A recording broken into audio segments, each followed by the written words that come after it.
Hello everybody, welcome back to another video. I'm hoping you guys are all having a fantastic day. Before we get this video started, I would like to make a quick announcement. Tomorrow I will be making a thank you video for everything you guys have done. It has been a marvelous year. This channel has grown so much, and I would just like to thank everybody for that. I will be making a video about that tomorrow, and I'd also like to wish you a dearest, most wonderful, happy holidays, guys. Merry Christmas, whatever you may celebrate. Just I wishing you guys a merry holiday season. The first thing I want to talk about is why do I have this pulled up? And yesterday there was a couple of comments telling me that I overhype certain things, that I do things wrong, and that this winter storm is not going to be a blizzard. It's not going to bring heavy snow. Well, this is something that my local weather station, that is in Chicago area, the most prominent, most trusted weather station. It's called WGN. That's what many people like, and I like it the best. WGN, if you live in the Chicago area, WGN, Tom Skilling, one of the best meteorologists there ever existed. You can see they put blizzard, heavy snow for the storm. This is not a joke, guys. This storm is big. I don't overhype things, guys. I really don't. I tend to tell you the truth, and I do tell you the truth. And just because my forecast may differ from the Weather Channel doesn't mean that mine is right or theirs is wrong. We could have our differences. And that is because we have different evidence to view from. And the Weather Channel tends to overhype or underhype things based on to fit their agenda. And I don't really have an agenda. I just tell you the truth, guys. So I'd just like to bring that up first. The next thing I'd maybe like to say is consider subscribing. That is, again, guys, this is just I think I'll stop saying this because you guys have been subscribing so much lately. It's just ridiculously awesome. So thank you for that. Let's look first at the GFS model, and let's just see what's going on. So we're seeing not much. There's a little tiny clipper up here in the northeast. It brought a little bit of snow, some rain, nothing major, just as predicted, basically negligible snow and rain. We have this little tiny I should say, a little wave of rain and snow that gets spit out by the system. These systems, these lows, every single low spins counterclockwise. So counterclockwise, they go like this and go like that with their winds. And basically what it does is sometimes it sends, sends a little tiny part of a storm out into the area, out into the Midwest or wherever it may be. And this is one of those things. You see that little let's zoom this out. Let's see that little band right there of rain and snow. That's not going to be major, but that's because of this storm. It just kind of sped it out. And the major storm only starts. Sorry about that. My cat just jumped on me. And okay, so that was weird. The main to low will be coming out into Wednesday and Tuesday into the Colorado. It'll go into Colorado. It'll be Colorado low, comes out of the Colorados, or I should say the Colorado mountains, and develops into a major storm. I mean, you could see there's one low right here. There's a second coastal low, and this just severe weather, very heavy rain to the south, very warm temperatures. This storm will have much lift with it, and it'll bring in warm air all the way up to northern Wisconsin. And the areas that stay cold enough and get the temperatures cold enough necessary for snow, they will get a lot of it. The moisture is super fueled with Gulf of Mexico tropical rain. It's just going to be a system that's going to bring quite a bit of snow to the locations that will be cold enough to receive it, and quite a bit of rain to those locations that won't be able to receive the snow. So this storm passes through. I mean, you can see it starts on Tuesday or Wednesday into Thursday and ends on Saturday across most locations. So this is a long-lasting storm. Let's go to total snowfall. The GFS has tended to undermine the storm's strength, but now it's still showing 8, 7, 9 inches of snow for the northern locations. And the National Weather Service is not at all agreeing with the GFS, and I do think so. The GFS is doing a very poor job with this model. I'll show you the National Weather Service forecasting snow amounts and their forecast snow amounts, and they're showing 8 to 12 right here, and the GFS is showing basically nothing.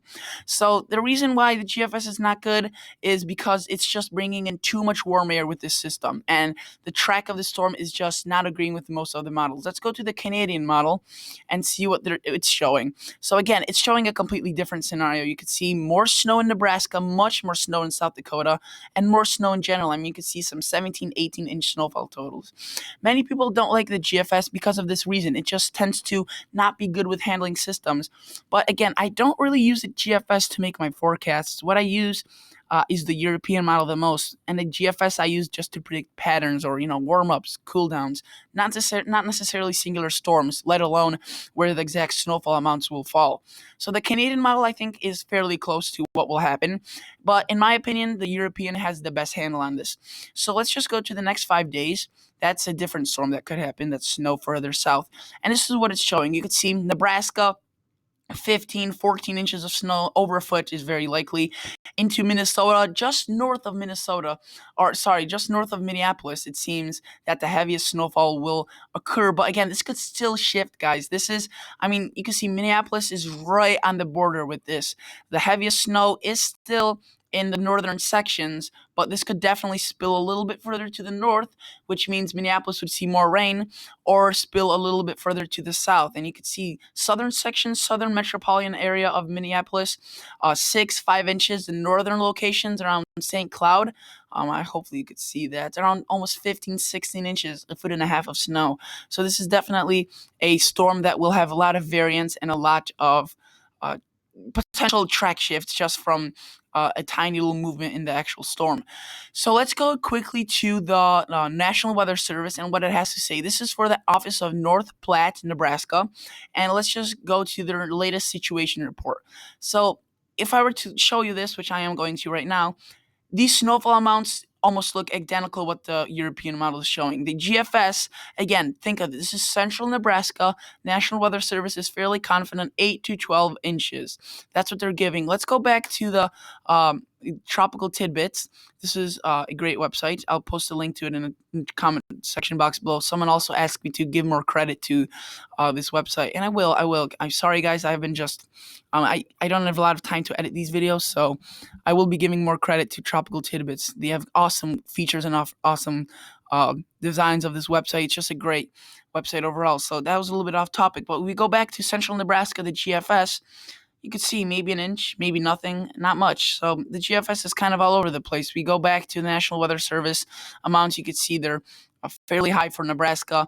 They're maybe not necessarily saying a blizzard will form, but they're showing that breezy north winds will allow for blowing snow and reduced visibility, and blizzard conditions will be possible. Will they issue blizzard warnings? I don't think so, but they already have issued winter storm watches. You can see right there. And for Sioux City, I think this is Sioux Falls, South Dakota. This National Weather Service office is also busy with their weather, and again, they're showing they show this map right here with red being the most greatest risk of heavy snow. This right here in Sioux Falls, Beresford, Yankton, Vermilion.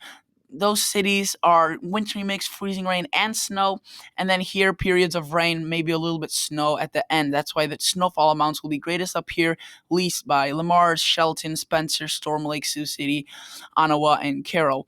So I have a friend that lives in northwestern Iowa. He always asks in Lamars if there's going to be wind. Maybe the wind will be there, but not necessarily heavy snow. You can see right there potential for strong winds greater than 30 miles per hour Thursday and Friday. So blizzard conditions are possible. Let's go now to the Twin Cities office. Let's just click on their situation report. Every single one of this is different. And like I mentioned, the highest snowfall amounts seem to be a little bit further to the north. You could see St. Paul, Minneapolis.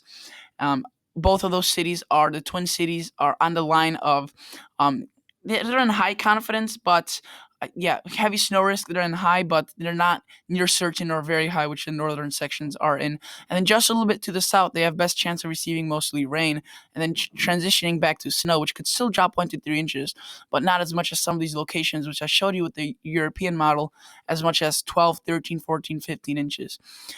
So now quickly, let's move on to the long-range pattern aspect of this. I don't know how long this video is. Hopefully it's not too long. And the 6 to 10 day outlook. So this is December 30th, 2018. So the day before New Year's Eve, and into January 3rd. And we are gonna experience fairly chilly conditions, especially around the Four Corners area, which if you don't know what that is basically Utah, Colorado, and New Mexico, and New Mexico and Arizona creating this little kind of grid right there. You can see that's why it's called Four Corners. These states touch with their corners, and it creates four corners, so that's why it's called that. And you can see the Climate Prediction Center has 80% chance of confidence it will be below average in temperatures, and right here in the southeast, 70% chance of being above average. But this has the blue has been, over the time it has been expansively spreading over into the east over the course of the last few days. So I wouldn't be surprised if this cold air stretches out into more parts of the eastern U.S. Precip probability, the wettest in the south, which would produce some severe thunderstorms if there's given moisture, warm temperatures, more precipitation, some severe weather is definitely possible. A little bit drier in the west, however. Let's go to the 8 to 14 day outlook, which extends from the 1st of January, New Year's Day, all the way to the 7th of January 2019. And you can see the below average temperatures. The confidence has decreased, but that is because it's just farther out, not necessarily because it's going to be warmer. And a little bit maybe warmer in the southeast, but not as much as we saw in the 6 to 10 day outlook. The confidence was way higher. And just seems like, maybe a little cool down possible. Not many, just an interesting pattern, guys. This could be filled with major storms, major systems. If you go to the FV3 GFS, which I think is a better version of the GFS, it's showing quite a bit of snow in the southern locations, or I should say more southern of the storm that's occurring. I mean, maybe some in Illinois, Indiana, and then some snow, actually some great amounts of snow in the Northeast. We'll just need to watch that, and we'll just have to see. But cooler air definitely contributing to the more snow here in this Arizona and New Mexico area, and Colorado and Utah. So this is definitely due to that 6 to 10 day outlook, very cold temperatures, or at least very high confidence in very cold temperatures.